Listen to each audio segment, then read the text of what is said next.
Hello and welcome to Corona Conversations, the show where we take a few minutes and just talk with different people to discuss how their life has been since the start of the coronavirus pandemic. I'm your host, Robby A. Shaw, and for those of you who don't know, this is episode 2 of our series. In episode 1, I interviewed myself and discussed exactly how this virus has affected me personally. This time, I will be interviewing my friend Will, who I personally believe is having a pretty good year in spite of COVID. Just how good, you ask? Keep watching and find out.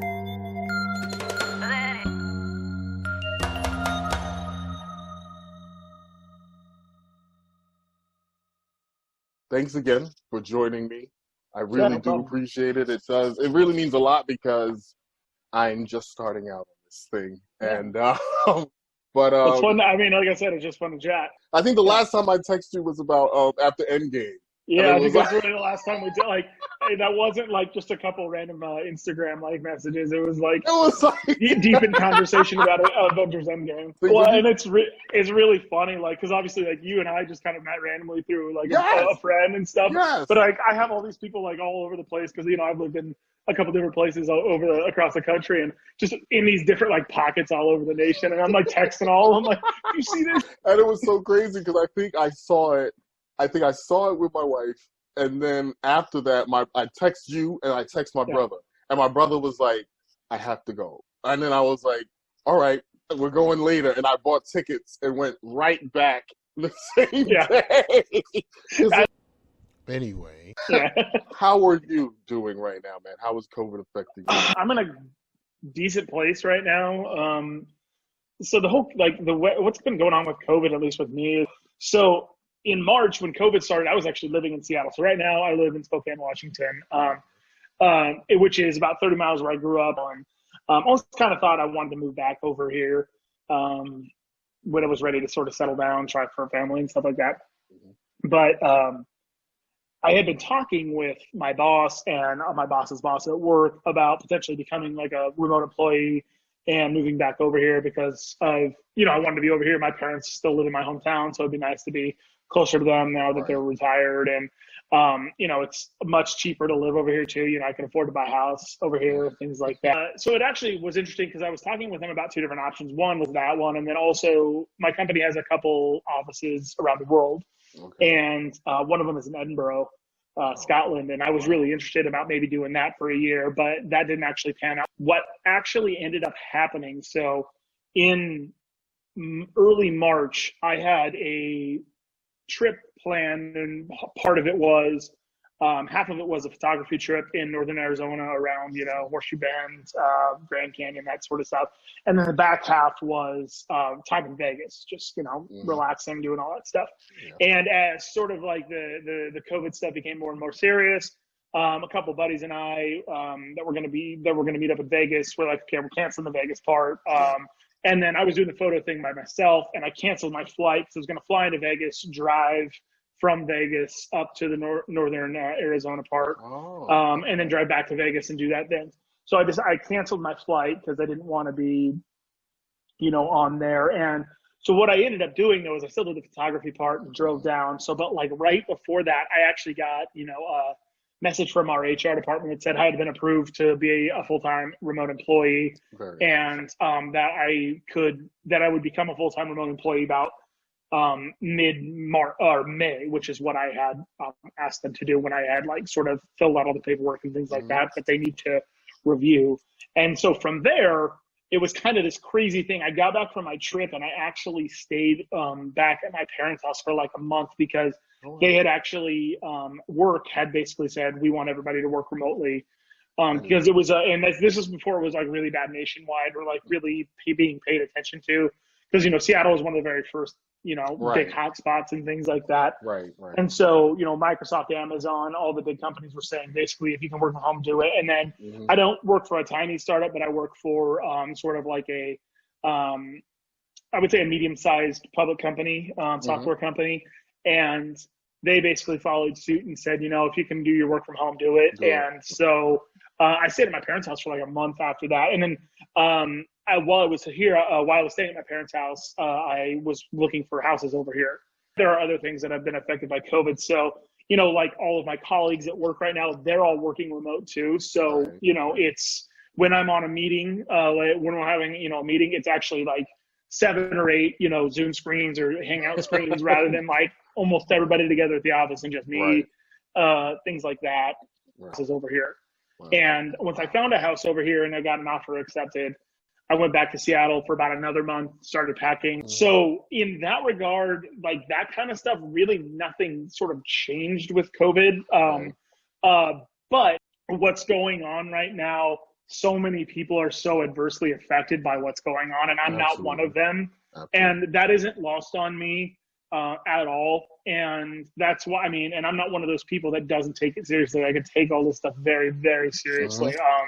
I have two parents in their mid 60s, one of them who is, you know, who is a cancer survivor, and, you know, I still see them. So, and I am you know, one of the main reasons I moved back here is to be able to see my family. Right. And so I take the masking up and all that stuff seriously, so I can go when I can see my family, you know, adhering to all the social distancing practices and masking and things like that. And so from a negative standpoint, in terms of my personal situation, the mid-range plan that I had for myself wasn't affected by COVID in terms of executing that. Yeah. Now, that being said, COVID has affected, you know, coming back home and having a social life with the people that you still live here, friends like that. There are still people that I would consider really good friends from when I moved here that I haven't seen. They haven't seen my house. And that's tough because, you know, me, I'm a really social person. Absolutely. And so that's one of the hardest things for me. Is not being able to have the specific social thing that I wanted. And that's part of the reason I wanted to move back, is because I also felt like in Seattle, I would just kind of sit in my apartment too much and not like be social. There's this thing called the Seattle freeze, which is a real thing, where it's like people aren't mean or unwelcoming on purpose. That's just like how they are over there. They're just not as welcoming as like other bigger cities, but that's just kind of like how it is over there. It's kind of like New York. New York is the same way. No, kind of, And so it's so it wasn't as much fun as living in like a bigger city for that reason. Right. But where I did live in Seattle, I was right next to like all the sports stadiums, so I would be able to go, and you know, when I knew all my friends are going to be down there, I would hang out with them during those times and things like that. So that was fun. But one of the reasons I did want to move over here is to get, you know, to get out from behind the whole like not having as much of a social life or a dating life as I wanted to have over there. Right. But you know, you trade those things off when you go from a big city to, you know, a much smaller city. You know, so that's been hard for me to not be able to see some of my friends, to do the things that I would want to do, you know, go out to bars and have fun with that. But you know, I'm also in that place when you get in your mid 30s about how, you know, you're the line that's like, oh, I want to go out and I want to go out, like starts to decrease, and I want to stay at home starts to just keep going that way. So I'm in that part too, where I'm like, you know, I'm kind of glad I don't have to go out. I'm kind of glad things are closed because I don't really want to go out. So that's definitely the way it's affected me the most. And then it's really kind of affected me in a way of sort of having to pay attention to what I'm doing and, you know, all that stuff. I would say that even before this, I was a pretty empathetic person. So like the whole idea of wearing a mask and, you know, taking the precautions that you need to, that wasn't hard for me, or I didn't need to be convinced of that. Mistakes were made. And I've had this discussion with other people. It was like almost as if we got in the hole and we started digging in the hole. And then we realized, oh man, we're going the wrong way. Something is wrong. We're digging the wrong way. And instead of people saying, you know what, we made a mistake. We didn't have the information then that we have now. But now that we have this new information, we're going to adjust things. They said, you know what? Just keep digging the way you're going. I'm just going to leave it at that. I don't even know. We don't need to go much further. I think everybody kind of knows what we're getting at. Yes. But so the next thing I wanted to touch on is it almost sounds like, and I don't want to put you in a corner with this question, but it almost sounds like that, like we talked about, in spite of COVID, you're having a pretty good year. But it would almost seem like COVID may, to some extent, have assisted in the year you're having. because with everyone going to remote around the same time you were trying to Yeah. go to remote, it almost pushed the door open for you. Yeah. Well, I That's mean, like I said, I not got cleared. I got cleared for it before like all of the official things came out. mhm. So I wouldn't say that that specifically led to me as a thing, but the situation surrounding that, like having everybody learning how to be a remote Right, employee right. alongside me, has been helpful and beneficial because we're all dealing with the same thing At the rather same than me time. just dealing with it and people at the office just going about what Yeah. they're used to. So yeah, what you're saying, yes and no. Like I agree. Yeah. You know, yeah. I You wouldn't know, say it was all. It's a yeah, part of totally. the equation. I feel like the industries were going that way. If you can go that way, Yeah. if you can go to a more cloud based, if you can go to a more Mm-hmm. collaborative remote workspace, people were moving in that direction anyway. For all the Yeah. reasons that you mentioned too, I don't think it was a far jump. Where I feel like this may have accelerated people on that route, Yeah. but I think a lot of the tracks were already laid and people were already starting to rev up, and this just kind Yeah. of I think pushed that's them. fair. It Yeah. pushed I them totally into think that that's direction. fair. So, talking about how things won't be the same. And I did want to kind of touch on that Seattle living because I remember seeing a lot of your pictures and you being at the stadium like all the time. And I was just like, what was that like? Like, I've been to stadiums, but I feel like Yeah. Seattle has such an energy. That 12th man there is Yeah. nothing like it. And so, for a second, touch on what that's like because it's going to lead into my next question of how if things will never be the same, how do you see sporting events, especially in places like Seattle, where the fan base is such a strong part of what they do? How do you see that going forward after this pandemic? When I moved back up from Vegas, my company's in Bellevue, so I wanted to. Which, if Oh, you okay. people that don't know, Bellevue is, it's basically just across the bridge, Right. across Lake Washington from Seattle. Mm-hmm. Um, and so I lived in Bellevue the first year, and I ended up, I went to just by, a lot of people. If you know a lot of people in Seattle, like you're pretty much, people aren't going to give you their tickets, but you pretty much have good access to getting like extra tickets pretty easily and things like Mm-hmm. that to stuff. And so I think the first year I was back, I went to like 6 or 7 of the 8 home games, Wow. when I was in Bellevue of the Seattle Seahawks games, and then I went to a number of Seattle Mariner games too. And then after I was like, okay, I like my job, I'm gonna stay at it. I ended up getting an apartment that was like a 5-minute drive from where I work in downtown Bellevue. So, but I ended up there were these apartment buildings that did not exist the first time I lived in Seattle that were built that are literally right next to the stadiums. They're in Pioneer Oh, Square. Right, the apartment I live in is literally right next to the parking lot for CenturyLink Field. So wow. there is my apartment building, the parking lot, and then CenturyLink Field is right here. And so like, Wow. and there's 2 apartment buildings that were built by that were managed by the same people. The one that I went in was a 11-story one, and the 11th story was a roof. It was like a roof deck, and then like an indoors thing. And then the other one was like 26 stories, and they had a roof as well, but it was also not as big as the one that we Mm-hmm. had. Mm-hmm. And then there was like an in between patio because we shared amenities and things like that. And so there was always this big on the top of the 5th or on the 5th floor. There was a parking garage in between both apartments, and the 5th floor was the roof of the parking garage, and so Mm-hmm. there was a nice patio outside in between both of those. Wow. And from both roofs and in that patio area, you could basically see in different parts of the stadium. Wow. So Wow. um, right around the time that I moved was the beginning of baseball season, and obviously it got delayed and things like that.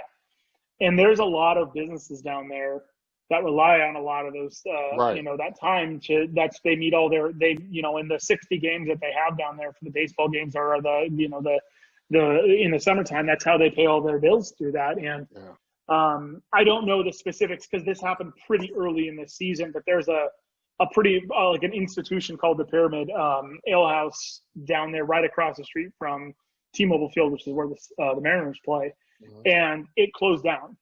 Oh, Like wow. it closed its doors forever. I think when you look at the things that are going on with successful sports right now, like the NBA and the Yes. NHL, and I mean Mm-hmm. even like the MLS, the way that they were able to adapt to that. There are some really cool takeaways that you see. And again, I don't think sports is going to be the exact same. Do I think crowds will be back at it? Absolutely. I 100%. Once COVID is over and managed or over, whatever it is going to be, I think that you'll see the return of large crowd stadiums for like football and like the really popular ones. I agree. Like, I think the NBA got it right. But remember, when they first announced it, a lot of people were like, oh, no, we don't know about this. We're not sure if people are going to agree to it, if the players are going to stay in the bubble. And I was just talking to someone, and I said, there was one player from the Nets who went to get food, and then they said, you can't come back for like however long. It was like a week. And they were like, oh. Right. Like, they're okay. They're serious about this. And I feel like that's where it changed. People were like, oh, they're serious. So let's not do this stupid stuff. Well, and I think I put it out on Twitter, and I know I'm not the first person or the last person to say it, but I was like, bro, Adam Silver for commissioner of everything. Yes. That guy knows what he is doing. He did what he had to do, and it's worked out. One question and 5 minutes on this. After all of this, what will normal look like to you? Well, in my area, I would say for me, normal would be like if I could go to a place without having to wear a mask. And I'm not complaining about having to wear a mask going to a place. Like that's the thing. Like I think that there's going to be more crowd control things for a long time after that. But I think any maskless time is probably going to be the most normal. Like even movies, like I think movies are going to change too, because like they're doing this whole thing on Disney Plus with Mulan. Like it's $30 when it comes out. I do not like it, Will. I do not like. I already pay you money, Disney. Anyway. Well, but like, so what it is though, like, you know, it's a money grab, Will. It's a money grab.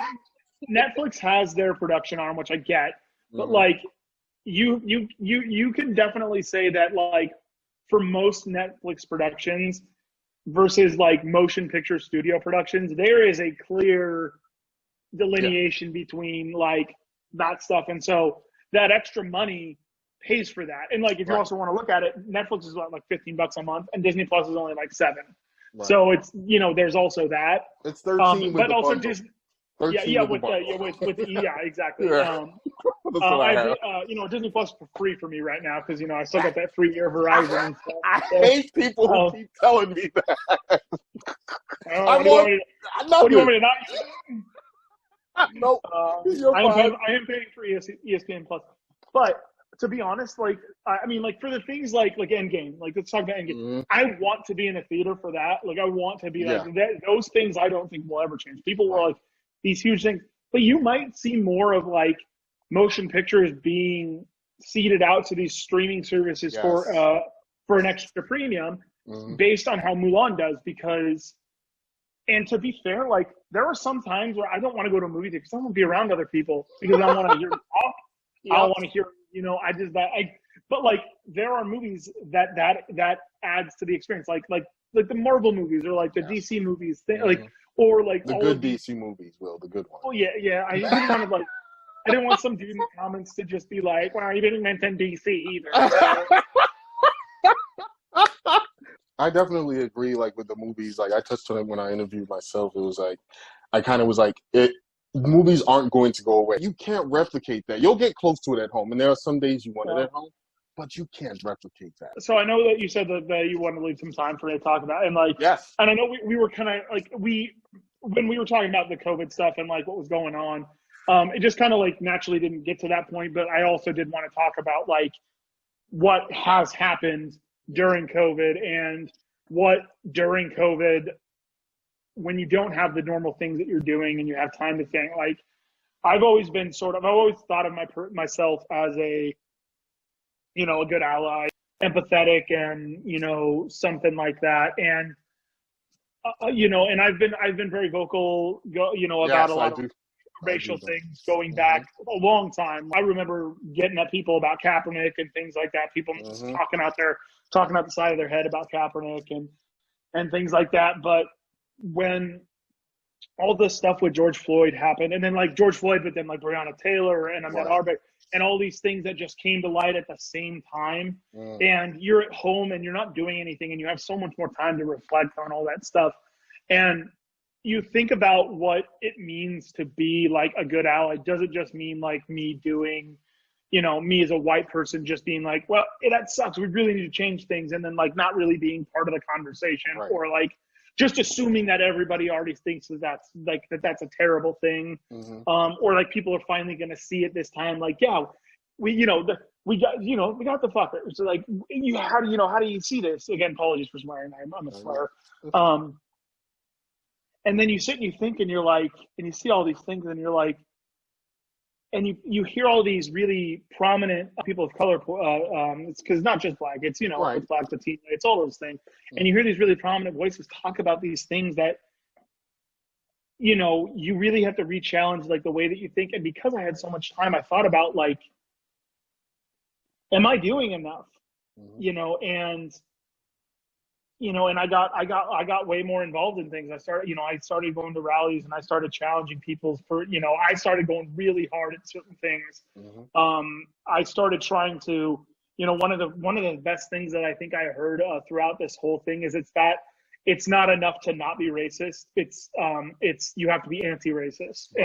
Right. And I that really kind of spoke to me, and it's like, you really kind of have to do this. And then like, you hear from your friends, like people, your friends who are, who are people of color, or, different religions and things like that. It's just not enough to be like, yes, I support them. And, and just say that. You have to like show up for them. Right. And, right. And despite all the things that was going with COVID and all the risks involved and things like that, I put my mask on, and I went to a rally, and I wanted to make sure that I was there to see it. And I and this was in Spokane, Washington, which is not known for its sort of progressive view on things. Now that's changing. I'm not going to say it's a haven for anything, because there is a large contingency of people that feel that way. And when I was at this rally, that they were having a lot, and I think this was the rally after they charged everybody with murder in George Floyd, but like Breonna Taylor still doesn't have any justice. Her family does not have any justice. And there was almost like, I want to say it was like 2,500 people there on a Sunday afternoon, in May, when it was gonna rain, and it was so invigorating, as someone that fancies themselves an ally. And that kind of got me to continue to do these things and have conversations. One of the things about growing up was my family was never really super judgmental about things. There were definitely things that I don't think, that generation understood. And I think that with my parents, that was like that, but they were never against anything. They were never openly like bad or anything like that I know of, again, fact checks, but or now it's like, we didn't realize it that way at the time, that was something that would be wrong or something like that. Which I think even our generation, I'm still like, I look back at some of the things and be like, I didn't mean something like that way, but it obviously could be looked at that way. Yeah. And so like all the things that have really gone around with the Black Lives Matter movement, it's been so amazing to see on a large scale where people are finally like, we get it. But the saddest thing about that is it took like 2 brutal videos. Right. Like not even like, because we've had videos before and people were like, like Rodney King, people were like, oh, absolutely. 4 or 5 of them, nothing happened. They didn't do anything about it. And obviously the internet didn't exist then, but so that also helps. But it finally took those videos for people to take a look at this stuff and say, maybe we've been wrong. Right. Maybe what people are saying is true. I also think that there's going to be some real conversations, and what I mean by that is at a political level, I think there are going to be real conversations that aren't just lip service, and that gives me so much hope. I get it. Like part of what I talked about earlier is that I have privilege, and what I was saying indirectly about that is that I understand that I haven't had the same struggles as my life isn't easy because I'm white, but it's also not fundamentally more difficult, Right. you Right. know. Right. And so, and I've had struggles in my life, but that doesn't have anything to do, none of them had anything to do with my race. Right. Right. And I always kind of understood those things, before all this stuff came out, but this has really kind of allowed me an opportunity. Like I have such deep and meaningful conversations with my parents now more about these things, who are, again, are not like, they aren't thing, but they just don't understand like Right. some of the minutia about this. Like they see what's on the news and they're like, why does it have to be like this? And why does it have to be like this? Right. And I'm sort of explaining like, and there are things that I'm learning. Like I got a history, one of my degrees in college is a history degree. And I didn't know this about the 13th Amendment until this year, is Wow. that the thing about slavery in the 13th Amendment, there is an addendum in there that says slavery shall be illegal unless it is a form of capital punishment or Wow. something like that. Yeah. That's Yeah. paraphrasing. Yeah. So like, Yeah.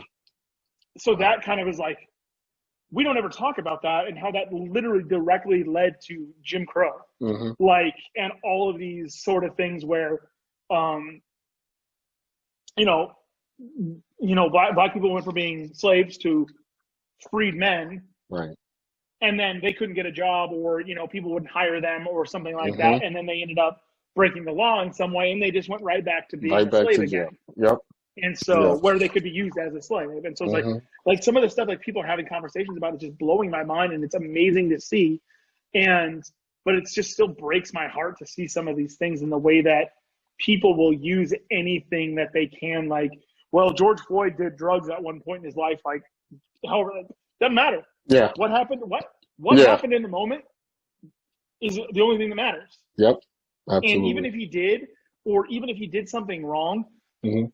He does not deserve to be killed over it in the Nope. moment. Everything you said, I agree with. But one of the things I think that we have to give more credence to is that now these conversations are happening. If nothing else, it took a pandemic, and it took this happening during the pandemic where there was nothing else. There were no sports. There was nothing else to pay attention to.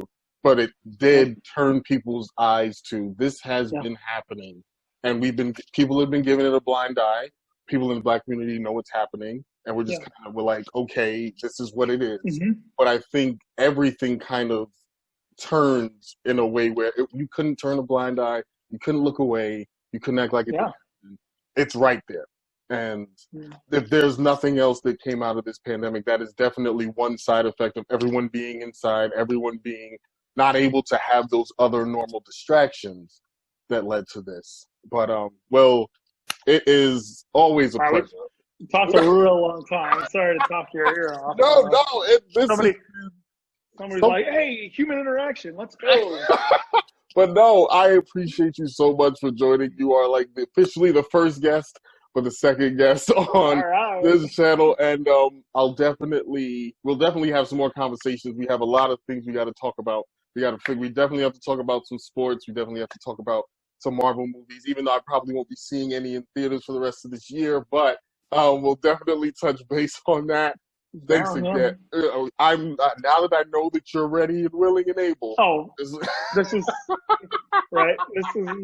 This is not a difficult thing for me to do. And I appreciate it. Me either. Right. I'm like, this has been very nice. So, but thanks again, man. Have a great rest. Yeah, it's great. It was great. It was great catching up with you, man. I really appreciate it. I think it's super cool that you're doing this, and first of all, I'm honored that you wanted me to even be on it. Like I said, we literally only met in person one time. Like we've been friends for a long time, but like all it takes is one time. Yeah, exactly. And so I think it's super cool, and I'd definitely be down to come back and talk more about pretty much anything. I have opinions on lots of things. We all, as most of my friends would say, I have lots of opinions. Before we go, drop your Instagram and your Facebook page for your photography, which you didn't touch on, but I will put a link. Oh, thank you. Yeah, we didn't even talk about that. That was you mentioned it. You mentioned the trip, so yeah, there you go. That's right, I did. So I've just been I've been working on I'm a big fan of photography, and I've been working on nature and landscape photography mostly. And so my Instagram handle is just at Will Mueller Photography, and same Facebook page is Facebook/Will Mueller Photography. I don't know the website to my online store off the top of my head, but it's I'll linked link to that. both. It's also linked from both of Okay. those sites.